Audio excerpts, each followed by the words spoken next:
Hello, in front of me I've got Alcatel 1T10 Smart. In this video I'll show you how to manage File Manager. In the beginning, let's go to Files app. This one is provided by Google. I'm using it because it has more functions than the custom one.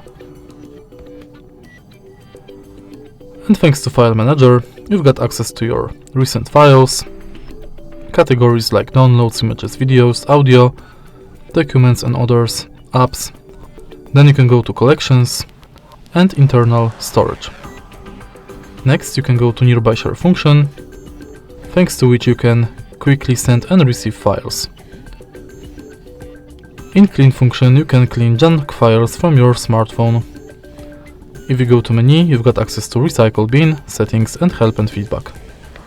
And that's basically it. If you find this video helpful, please leave like, comment and subscribe.